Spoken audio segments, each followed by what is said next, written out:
Благодарам председателке, почитувани колеги пратеници, почитуван заменик министер за финансии, почитувана јавност.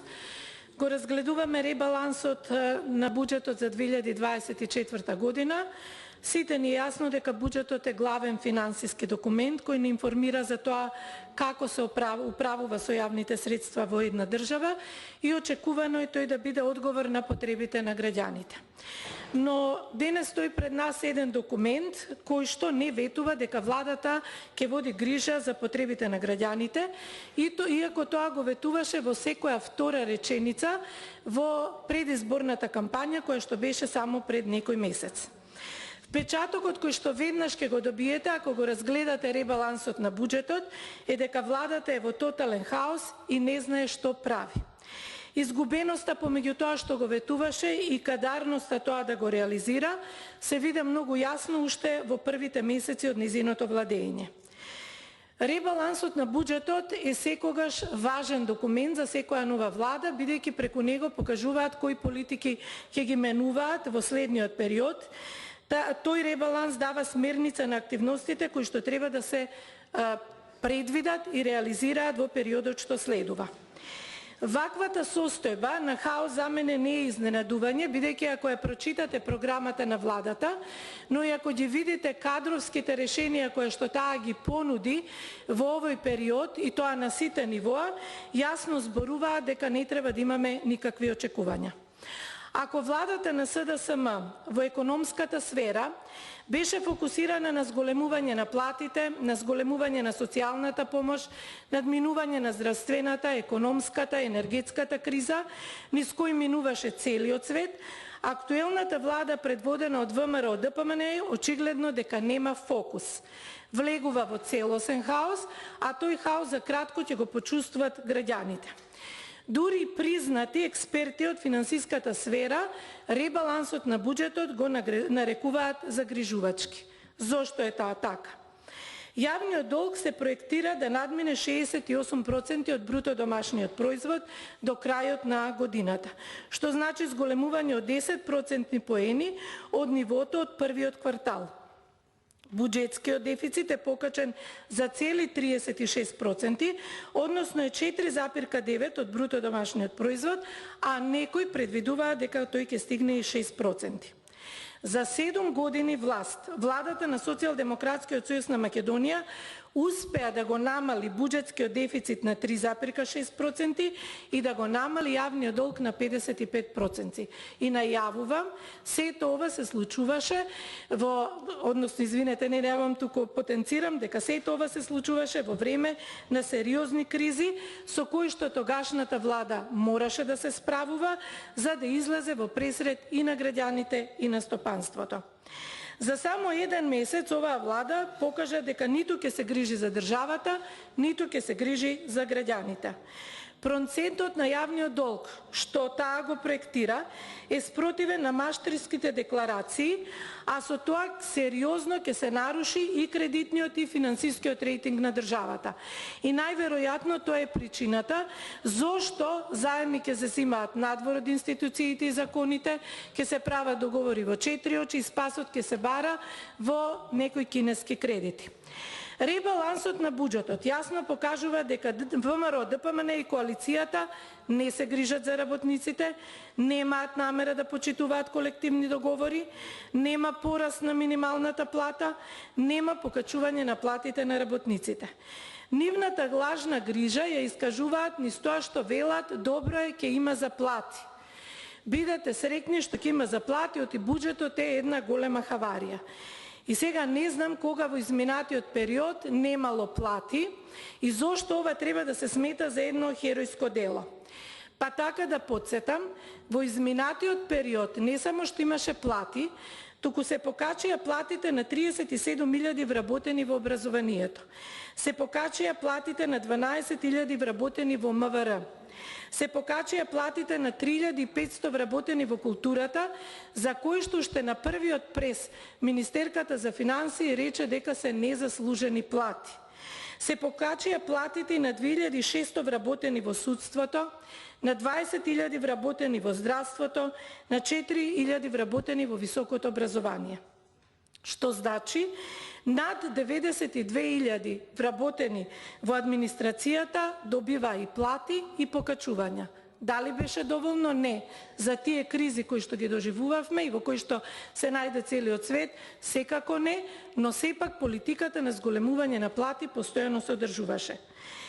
И економијата во тоа време навистина беше во тешка состојба, тешко беше да задржи квалитетот на животот, но владата на Социјалдемократскиот сојуз излезе во пресред на сите, особено на оние ранливи категории на граѓани.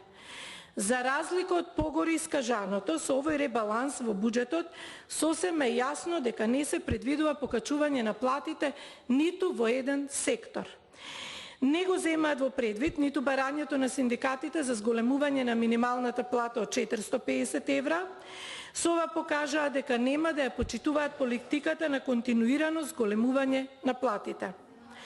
Но Мицковски, кој што е без грам совест и одговорност, реши заедно со министрите Владо Мисајловски, Тимчо Муцунски и Панче Тошковски да потрошат 20.000 евра на повратни билети за сад. Христијан Мицковски го болеле колениците, па морал да се вози во бизнис класа, да лета со бизнис класа, за да му биде покомотно. Не слушнав што тоа ги болело Тимчо Муцунски, Тошковски, Мисајловски. Помалку сум и загрижена да не е нешто посериозно, бидејќи нивните билети се и поскапи. Но во ребалансот на буџетот се крати за заштита на населението од СИДА, и тоа за неверојатни над 85%. Овде не станува збор за болки во колениците, овде станува збор за нешто што значи живот, но секако на власта тоа воопшто не е важна. Така тие ветуваа домаќинско работење, но веднаш покажаа колку им е важен луксузот кога тие се во прашање. И се тоа покажува дека со државната каса ќе се раководи многу полошо отколку минатиот пат кога на власт беше ВМРО ДПМНЕ. Во ребалансот се предвидени средства за поддршка на општините. И тоа е добро и во една прилика при оваа расправа тоа го нагласив. СДСМ во изминатите години исто така практикуваше да даде поддршка на општините, па така во таа насока се инвестираа 265 милиони евра за 686 проекти во сите општини. Нагласувам, во сите општини, бидејќи пристапот беше неселективен и значеше подобрување на условите за живот на сите граѓани. Меѓутоа, сведоци бевме дека овде во собранието до 2021 година се кочеа сите закони кои што се однесуваа на поддршка на општините. Еве како пример, до 2021 година се кочеше законот за заем за локалните и регионалните патишта, токму овде на оваа комисија, кога председател на комисијата беше Тимчо Муцунски. Меѓутоа, кога тој стана градоначалник во 2021 година, а и поголем број на општините добија градоначалници од редот на ВМРО ДПМНЕ, тогаш се смени мислењето за законот. Тогаш тој наеднаш стана добар, немаше никакви проблеми за тоа задолжување, дури се инсистираше да се донесе што поскоро. Токму таквиот однос, селективен однос, кој што го негува ВМРО ДПМНЕ, отвара сомнеш за тоа како ќе се потрошат насочените 250 милиона евра кон општините за инфраструктурни проекти, и тоа преку сомнително задолжување во 4 очи со Унгарија. Тука останаа низа прашања неодговорени, на кои што ќе треба да одговорат и Мицковски и Министерката за финансии. Во сегашната власт имаме и поранешни градоначалници кои што едва и дочекаат да избегат од градоначалничките функции. И тоа е така само затоа што не беа кадарни да реализираат ниту проекти кои што ги затекоа, а камоли да реализираат некој свој од програмата кој што им ја ветија на граѓаните. И повторно ќе го споменам Тимчо Муцунски, бидејќи е тој еден од нив, кој што својот мандат во аеродром го започна со ветување дека ќе брише маркици, а го заврши со срамен дуб на висококатница во населба Лисиче, каде што нема висококатници и нема воопшто згради. Исто така, Тимчо Муцунски не успеа да реализира ниту еден проект. Еве, овде излезете и кажете ми кој проект од програмата на Тимчо Муцунски, а што не значи и продолжување на од проект на претходната локална власт, тој го реализира. Но не се. Мицковски и Министерката за финансии треба да одговорат на следните прашања. Зошто земаме заем баш од Унгарија? Зошто Унгарија ни дава заем кога и таа е зависна од ЕУ фондовите?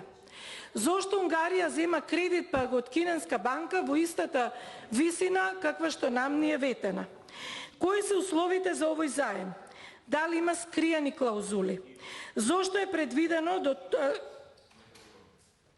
Имате шанса се јавите за реплика. Што е предвидено доколку не ги исплаќаме заемот на време? Дали може би гарант за овој заем е пријателството на Орбан и на Никола Груевски?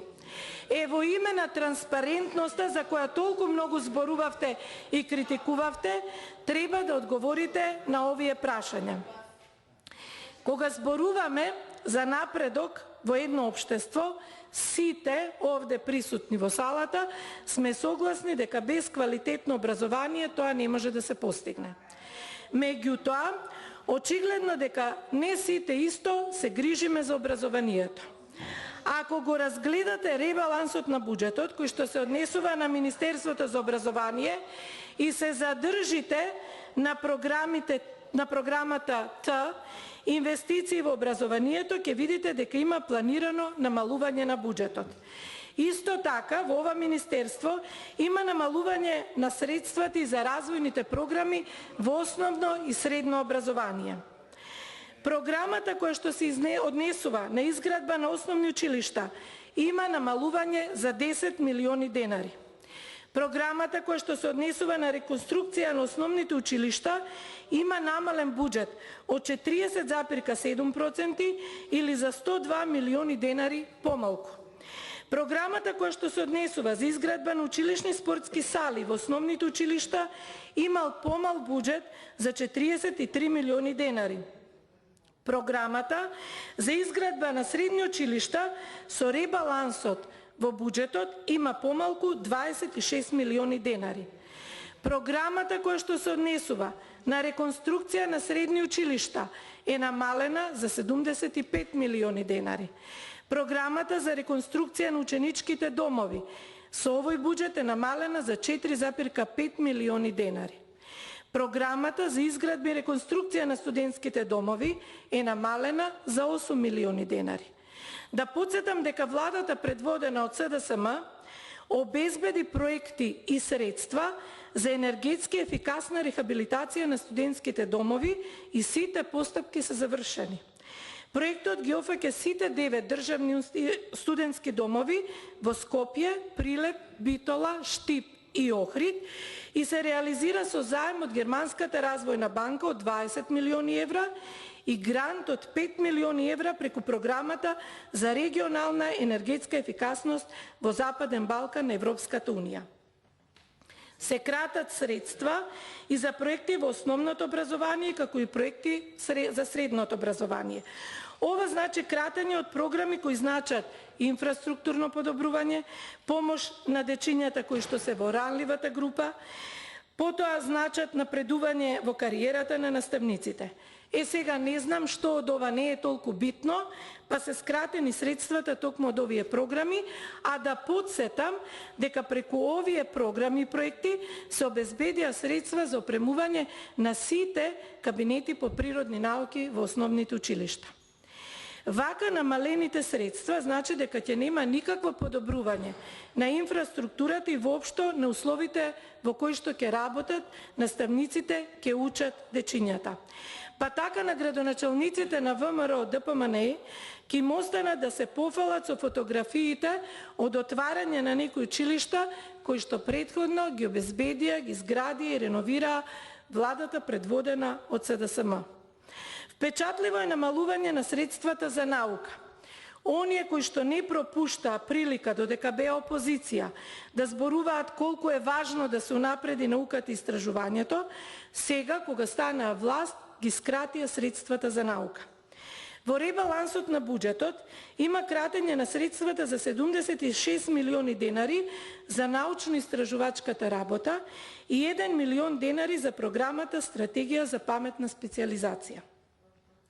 Зборуваа за истражување и развој на науката, а тројно и го скратија буџетот на стратегијата за истражување и иновации.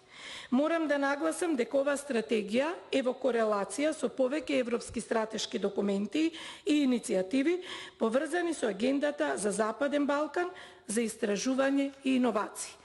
А целите на оваа стратегија се создавање основи за научна изворедност, подобрување на екосистемот за иновации, подобрување на конкурентност и еколошката одржливост на деловниот сектор, развој на човечкиот капитал и вештини за иновации, зелена и дигитална трансформација на економијата и општеството. Прашувам, што од ова не е важно, па затоа ги скративте средствата?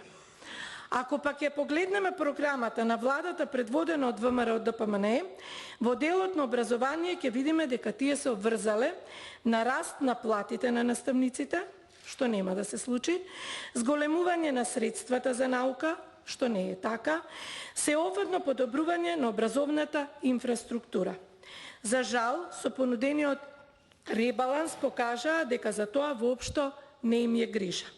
Очигледно е дека фокусот во овој период ќе биде ставен на вдомување на партиските кадри во новите министерства, како и обезбедување на средства за градоначалниците од редовите на ВМРО ДПМН и коалицијата, кои не беа кадарни да реализираат ниту еден проект во своите општини, а се ближи 25-та година. За жал, пред нас е периодот во кој секој ден ќе се потврдува како со лаги манипулации ВМРО ДПМН дојде на власт, како така и ќе владе, а на тоа додадена вредност ќе биде и заплашувањето. Ви благодарам. Благодарам. Благица Ласовска за реплика. Повелете.